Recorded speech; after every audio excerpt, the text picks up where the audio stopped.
महाराष्ट्र के परभड़ी से बड़ी खबर सामने आ रही है। परभड़ी रेलवे स्टेशन के बाहर एक अज्ञात शख्स ने संविधान की प्रति को क्षतिग्रस्त कर दिया, जिसके बाद इलाके में मामला बिगड़ गया है। संविधान के प्रति क्षतिग्रस्त होने से आक्रोशित लोग जो है वो उग्र हो गए, जिसके चलते आगजनी और पथराव भी हुआ है। तस्वीरें टीवी स्क्रीन पर है। उग्र भीड़ ने जो है हिंसा शुरू कर दिया, जिसके बाद पुलिस ने आंसू गैस के गोले दागे हैं, लाठीचार्ज किया गया है। परभड़ी में बीएनएस की धारा 163 लागू कर दी गई है और अगले आदेश तक लोगों को घर में रहने के निर्देश दिए गए हैं। तो इस वक्त की सबसे बड़ी जानकारी आपको दे रहे हैं महाराष्ट्र के परभड़ी से, जहां पर कई इलाकों में आगजनी की खबर सामने आई है। तस्वीरें टीवी स्क्रीन पर दिखा रहे हैं। संविधान के अपमान करने वालों को फांसी की मांग अब की जा रही है और तस्वीर देखिए, आगजनी की एक घटना सामने आई है। पहली तस्वीर, दूसरी तस्वीर जहां पर तोड़फोड़ भी की गई है, तीसरी तस्वीर कार की आपको दिखा रहे हैं, जहां पर कार में भी तोड़फोड़ की गई है। अलग अलग तस्वीरें टीवी स्क्रीन पर। महाराष्ट्र के परभड़ी में माहौल खराब हो गया। तस्वीरें आप देखिए, जहां पर संविधान के प्रति के अपमान के बाद से ये हिंसा ज्यादा भड़क गई और अब जो है लोगों के द्वारा ये मांग की जा रही है कि जिसने अपमान किया है फांसी की मांग जो है वो की जा रही है। तो जबरदस्त हंगामा महाराष्ट्र के परभड़ी में देखने को मिला है। 3 तस्वीरें टीवी स्क्रीन पर है। पहली तस्वीर देखिए, आगजनी की ये तस्वीर, काफी वहां पर भीड़ भी इकट्ठा हो गई। दूसरी तस्वीर जहां पर पुलिस की टीम मौके पर पहुंची है, उसके बाद से भीड़ कंट्रोल करने की कोशिश की गई और कई इलाकों में आगजनी की जो घटना है वो देखने को मिली है। तो तस्वीरें आपको दिखा रहे हैं। अगले आदेश तक लोगों को घर में रहने के निर्देश दे दिए गए हैं। 3 तस्वीरें हैं टीवी स्क्रीन पर, जो कि ये बयां कर रही है कि किस हिसाब से यहां पर जो हिंसा है वो भड़क गई। दिल्ली में विधानसभा चुनाव की तारीख जैसे जैसे करीब आ रही है, सियासी तापमान वैसे वैसे बढ़ता जा रहा है। पार्टियां अपने वोट बैंक को लुभाने के लिए बड़े बड़े वादे कर रही हैं। कल अरविंद केजरीवाल ने ऑटो वाले के घर जाकर के खाना खाया, तो आज बीजेपी नेता वीरेंद्र सचदेवा ऑटो वाले से मिलने निजामुद्दीन रेलवे स्टेशन पहुंच गए। क्या है दिल्ली की ऑटो पॉलिटिक्स, आपको इस रिपोर्ट में दिखाते हैं। दिल्ली में चुनाव, ऑटो वालों पर लगा दांव। केजरीवाल के वादे, सचदेवा की मुलाकात। वोट बैंक फिक्स, दिल्ली में ऑटो पॉलिटिक्स। क्या दिल्ली चुनाव में गेम चेंजर होंगे ऑटो वाले? सबसे पहले दिल्ली में विधानसभा चुनाव से पहले ऑटो पॉलिटिक्स से जुड़ी इन 2 तस्वीरों पर गौर कीजिए। पहली तस्वीर, जिसमें दिल्ली के पूर्व मुख्यमंत्री और आम आदमी पार्टी के संयोजक अरविंद केजरीवाल एक ऑटो वाले के घर पहुंचते हैं, लंच करते हैं और फिर ऑटो वालों के हित में 5 बड़ी घोषणाएं कर देते हैं। और दूसरी तस्वीर आज सुबह की है, जब दिल्ली बीजेपी के अध्यक्ष वीरेंद्र सचदेवा हजरत निजामुद्दीन में ऑटो चालकों के बीच पहुंचते हैं, चाय की चुस्कियां लेते हैं और दिल्ली की आम आदमी पार्टी पर ऑटो वालों के साथ वादा खिलाफी का आरोप लगाते हैं। लेकिन सवाल इस बात का है कि अचानक से दिल्ली की पॉलिटिक्स में पार्टियों का मेन फोकस ऑटो वालों पर क्यों शिफ्ट हो गया है, तो इसका जवाब भी समझिए। दिल्ली में ऑटो चालकों की संख्या करीब 1 लाख के आसपास है। ऑटो चालक चुनाव में फीडबैक लेने का सबसे बड़ा माध्यम है। ऑटो चालक चुनाव के दौरान माहौल बनाने का भी काम करते हैं। ऑटो चालक सवारियों से नेता या पार्टी के समर्थन में बात करते हैं। इसके अलावा ऑटो पर नेता या पार्टियों के पोस्टर भी लगाए जाते हैं। अन्य माध्यमों की अपेक्षा ऑटो के माध्यम से प्रचार सस्ता होता है, इसलिए ऑटो चालक हमेशा से नेताओं और पार्टियों की पहली पसंद माने जाते हैं। इसलिए दिल्ली में चुनाव से पहले आम आदमी पार्टी हो या फिर भारतीय जनता पार्टी, दोनों ऑटो वालों के वोट बैंक को सेट करने में जुट गए हैं। और केजरीवाल ने तो एक कदम आगे बढ़कर ऑटो वालों के लिए वादों का पिटारा खोल दिया है। केजरीवाल ने ऑटो चालकों के लिए 5 बड़ी गारंटी का ऐलान किया है। केजरीवाल की पहली गारंटी है हर ऑटो वाले को 10 लाख रुपए का जीवन बीमा। दूसरी गारंटी है ऑटो वालों की बेटी की शादी में 1 लाख रुपए की मदद। तीसरी गारंटी है साल में 2 बार वर्दी बनवाने के लिए 2500 रुपए। चौथी गारंटी है ऑटो वालों के बच्चों की कोचिंग का पैसा देने का वादा। और 5वीं गारंटी है पूछो ऐप फिर से चालू करने का वादा। दिल्ली के ऑटो वालों के लिए 5 बड़े ऐलान करना चाहता हूं। हमारी जब दोबारा फरवरी में सरकार बनेगी तो ये 5 चीजें लागू की जाएंगी। एक कि ऑटो वाले बहुत गरीब हैं, बहुत ज्यादा गरीब हैं। जब ये बेटी की शादी करते हैं तो इन्हें तकलीफ होती है तो अगर किसी भी ऑटो वाले की बेटी की शादी होगी तो सरकार की तरफ से 1 लाख रुपए उनकी बेटी की शादी के लिए।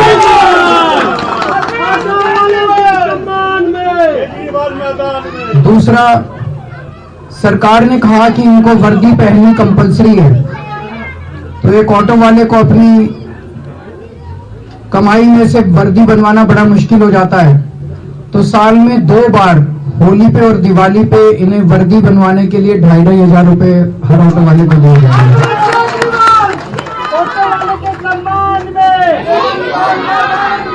तीसरा, हर ऑटो वाले का 10-10 लाख रुपए का लाइफ इंश्योरेंस और 5-5 लाख रुपए का एक्सीडेंट इंश्योरेंस करवाया जाएगा। सचदेवा जी ऑटो में बैठ के चाय पी रहे हैं और ये विजुअल इसलिए हम दिखा रहे हैं क्योंकि कल अरविंद केजरीवाल ने घोषणा कर दिया, तो उसके बाद है या कहें कि भाजपा पहले से अलाइंड है? ये ऑटो चालक परिवार लगातार हमारे संपर्क में है। इनका सिर्फ एक सवाल है, दिल्ली में सरकार अरविंद केजरीवाल की है, तो पिछले 12 साल में ये घोषणाएं थी, ये पूरी क्यों नहीं की? क्यों लोगों को सुरक्षा नहीं दी? क्यों लोगों को बीमा नहीं दिया? क्यों लोगों को वर्दी के पैसे नहीं दिए? पर आज भी सिर्फ घोषणा कर रहे हैं, तो अभी कर देना, जब सरकार उनकी है, अथॉरिटी उनके कर दे। मैं इनके मोबाइल देख रहा हूँ, अपना रिन्यूअल कराने जाते हैं गाड़ी तो भ्रष्टाचार, फिटनेस कराने जाओ तो भ्रष्टाचार, हर चीज में ट्रांसपोर्ट अथॉरिटी में पैसे देने पड़ते हैं।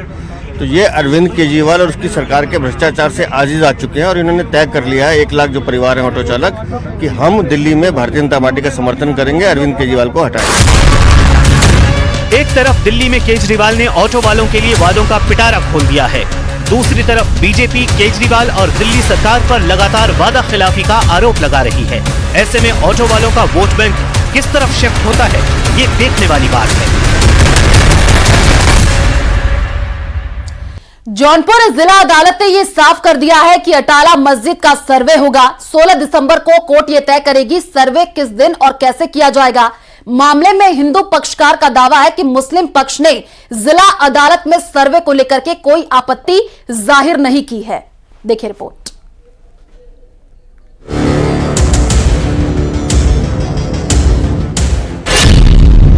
संभल के बाद अब जौनपुर में सर्वे का आदेश, जामा के बाद अब अटाला में सर्वे की बारी। 16 दिसंबर को कोर्ट तय करेगी कब होगा सर्वे। अटाला मस्जिद में सर्वे पर सियासत जारी। संभल की जामा मस्जिद के बाद अब जौनपुर की अटाला मस्जिद में सर्वे का रास्ता साफ हो गया है। जौनपुर की जिला अदालत 16 दिसंबर को ये तय करने वाली है कि आखिर अटाला मस्जिद का सर्वे किस दिन किया जाएगा। तो कौन अमीन जाएगा, किस डेट पर जाएगा, इसका फैसला न्यायालय करेगी। और मुस्लिम पक्ष की तरफ से आज अपनी जवाबदेही प्रस्तुत करने के लिए एक एडजमेंट सीख किया गया था, उस पर भी उनको आपत्ति का मौका दिया गया है, जो 16 तारीख को अपनी आपत्ति प्रस्तुत करेंगे। आज की बहस हुई थी क्या? हाँ, बहस हुई है। आज उसी बहस की लाइट में 16 तारीख को अमीन और पैमाइश के संबंध में अग्रिम आदेश न्यायालय करेगी। हालांकि अटाला मस्जिद में सर्वे को लेकर सियासत भी शुरू हो गई है, लेकिन उसके पहले आपको दिखाते हैं कि आखिर अटाला मस्जिद का विवाद क्या है और हिंदू पक्ष क्यों मस्जिद के सर्वे की मांग कर रहा है। दरअसल हिंदू पक्ष का दावा है कि मंदिर तोड़कर जौनपुर की अटाला मस्जिद को बनाया गया। दावा है कि मस्जिद से पहले वहां अटाला देवी का मंदिर था। मंदिर का निर्माण 13वीं शताब्दी में राजा विजय चंद्र ने करवाया था। फिरोज शाह तुगलक ने जौनपुर पर कब्जे के बाद मंदिर को तोड़ा और मस्जिद का निर्माण करवाया गया, जिसे लेकर अब हिंदू पक्ष सर्वे की मांग कर रहा है। हिंदू पक्ष का दावा है कि सर्वे हुआ तो सच सामने आ जाएगा। दूसरी तरफ मामले में मुस्लिम धर्म गुरु शांति बनाए रखने की अपील कर रहे हैं।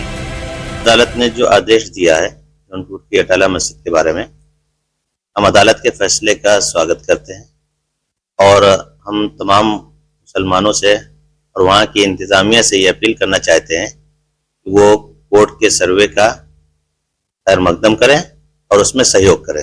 मैं सभी मुस्लिमों से कह देना चाहता हूं कि अगर आप गंगा जमुना तहजीब को बनाए रखना चाहते हैं, भाईचारा को बनाए रखना चाहते हैं, या आप स्वयं में सशंकित नहीं हैं, आपको पूर्ण विश्वास है कि आपका मस्जिद किसी मंदिर को तोड़ के नहीं बनाया गया है, तो आप हिंदू जिस प्रकार से भी उसका सर्वे चाहता है उसके सर्वे में सहयोग करें। अगर आपको ये स्वयं में शक है या ऐसा है कि ये किसी मंदिर को तोड़ के बनाया गया है, तो आप किसी भी वाद विवाद को न करते हुए बिना किसी सर्वे के उस अटाला मस्जिद को हिंदुओं को समर्पित कर दे, जिससे भाईचारा बना रहे।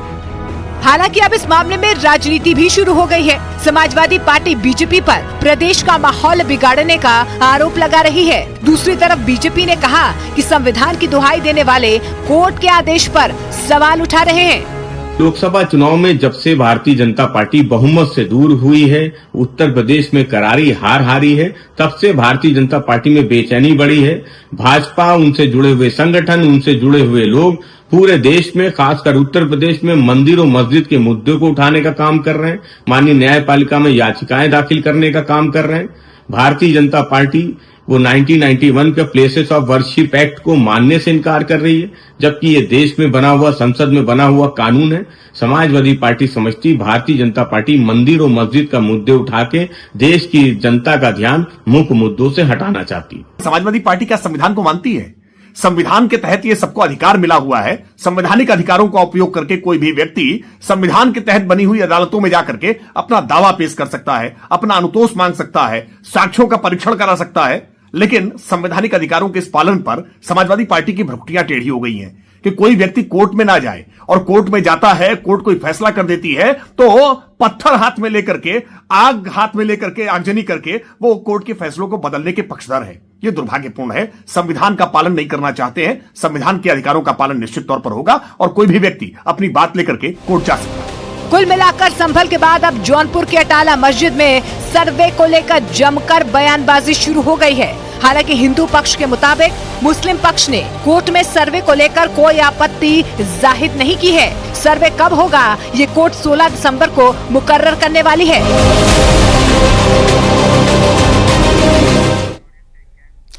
और अब बात इल्तिजा मुफ्ती के हिंदुत्व वाले बयान की करेंगे, जिस पर बाबा बागेश्वर ने उन्हें कड़ी फटकार लगाई है। हिंदुत्व को बीमारी बताने वाली महबूबा मुफ्ती की बेटी इल्तिजा मुफ्ती को बाबा बागेश्वर ने मूर्ख कहा है। उन्होंने इल्तिजा को अपने दिमाग का इलाज कराने की सलाह देते हुए कहा कि हिंदुत्व बीमारी नहीं है बल्कि दुनिया के लिए दवा है। देखिए रिपोर्ट। मैं डंके की चोट पे कहती हूँ कि हिंदुत्व एक बीमारी है और इस बीमारी का इलाज हमें करना पड़ेगा। ये सब वही निकृष्ट हिंदूद्रोही मानसिकता का परिणाम है और सब विपक्ष के कुछ कुनबे के लोग इसी काम को करने जा रहे हैं। ये मूर्ख है। हिंदुत्व बीमारी नहीं है, अपितु विश्व के लिए दवा है। विपक्षी नेताओं में हिंदुत्व को गाली देने की होड़। டெங்கு காய்ச்சல், மலேரியா, கொரோனா இதையெல்லாம் நம்ம எதிர்க்க கூடாது, ஒழித்து கட்ட வேண்டும். அப்படிதான் இந்த சனாதனம். மலேரியாவுக்கும் டெங்குக்கும் சோசியல் ஸ்டிக்மா இல்லை, அது ஒரு அருவருப்பா சமூகம் பார்க்காது. அருவருவாக பார்க்குற ஒரு சனாதனத்தை சொல்லணும்னா முறைப்படி ஒரு காலத்தில் சொல்லணும். मैं डंके की चोट पे कहती हूँ कि हिंदुत्व एक बीमारी है और इस बीमारी का इलाज हमें करना पड़ेगा। पहले उदयनिधि स्टालिन ने सनातन को डेंगू बीमारी बताया। டெங்கு காய்ச்சல், மலேரியா, கொரோனா இதையெல்லாம் நம்ம எதிர்க்க கூடாது, ஒழித்து கட்ட வேண்டும். அப்படிதான் இந்த சனாதனம். डीएम के सांसद ए राजा ने सनातन को HIV बीमारी बताया। மலேரியா போல டெங்கு போல ஒழிக்க வேண்டும் என்று. மலேரியாவுக்கும் டெங்குக்கும் சோசியல் ஸ்டிக்மா இல்லை, அது ஒரு அருவருப்பா சமூகம் பார்க்காது. அருவருவாக பார்க்குற ஒரு சனாதனத்தை சொல்லணும்னா முறைப்படி ஒரு காலத்தில் சொல்லணும். अब महबूबा मुफ्ती की बेटी ने हिंदुत्व को बीमारी बताया। मैं डंके की चोट पे कहती हूँ कि हिंदुत्व एक बीमारी है और इस बीमारी का इलाज हमें करना पड़ेगा। हिंदुत्व को बीमारी बताकर जम्मू कश्मीर की पूर्व मुख्यमंत्री महबूबा मुफ्ती की बेटी इल्तिजा मुफ्ती भी हिंदुत्व विरोधी नेताओं के क्लब में शामिल हो गई हैं। पिछले 2 दिनों में उनके हिंदुत्व वाले बयान पर पूरे देश में बवाल मचा हुआ है, लेकिन इल्तिजा मुफ्ती को अपने बयान पर कोई अफसोस नहीं। महबूबा मुफ्ती भी बेटी के बयान पर चुप्पी साधे बैठी हैं। इल्तिजा मुफ्ती ने हिंदुत्व को बीमारी बताते हुए कहा था कि लाखों भारतीय हिंदुत्व नाम की बीमारी से पीड़ित हैं। इल्तिजा के इस बयान पर देश भर के साधु संतों और करोड़ों हिंदुओं में अपार गुस्सा देखा जा रहा है। बाबा बागेश्वर के नाम से मशहूर धीरेन्द्र शास्त्री ने तो इल्तिजा मुफ्ती को मूर्ख बता दिया। उन्होंने इल्तिजा के बयान को बेहद घटिया करार दिया है। धीरेन्द्र शास्त्री ने कहा कि हिंदुत्व कोई बीमारी नहीं बल्कि एक ऐसी दवा है जिससे पूरे विश्व का कल्याण होता है। उन्होंने कहा कि हिंदुत्व बीमारी नहीं बल्कि एक जीवन शैली है, जीवन जीने की विचारधारा है। बाबा बागेश्वर ने इल्तिजा मुफ्ती को मेंटल हॉस्पिटल में उनके दिमाग का इलाज कराने की सलाह दी है। हिंदुइज्म जो रिलीजन है आप उसको डिस्टॉर्ट कर रहे हैं और मैंने हिंदुत्व को क्रिटिसाइज किया और मैं डंके की चोट पे कहती हूँ कि हिंदुत्व एक बीमारी है और इस बीमारी का इलाज हमें करना पड़ेगा। ये मूर्ख हैं। हिंदुत्व बीमारी नहीं है अपितु विश्व के लिए दवा है। हिंदुत्व की जीवन शैली है। हिंदुत्व की जीवन जीने की विचारधारा है।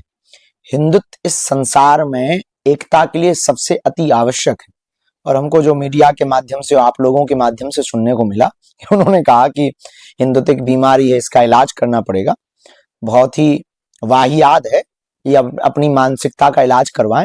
इनको मेंटल हॉस्पिटल में जाने की आवश्यकता है। इनको अपने दिमाग के इलाज की आवश्यकता है।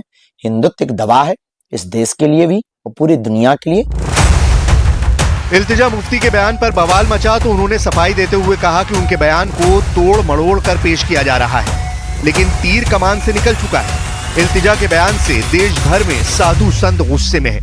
बाबा बागेश्वर ने तो इल्तिजा को नसीहत देते हुए कहा कि हिंदुत्व नर में नारायण देखता है, बेटी में माँ गौरी को देखता है, लेकिन जिन्हें हिंदुत्व बीमारी नजर आती है वो लोग अपने चाचा और अब्बू से भी शादी कर लेते हैं। देखिए, हिंदुत्व और हिंदुइज्म में बहुत फर्क है। हिंदुत्व सरवारकर साहब की फिलॉसफी है जो यहाँ कहते थे कि India is for Hindus only and it's of Hindus. Hinduism which I respect, मेरे बहुत सारे हिंदू फ्रेंड्स हैं, I am a completely secular person, तो let's not try to distort the truth. Hindutva is a philosophy which says कि इंडिया में बस हिंदूज की जगह है, तो ऐसी फिलॉसफी के लिए इंडिया में कोई जगह नहीं है। हिंदुत्व वो है जो नर में नारायण देखता है।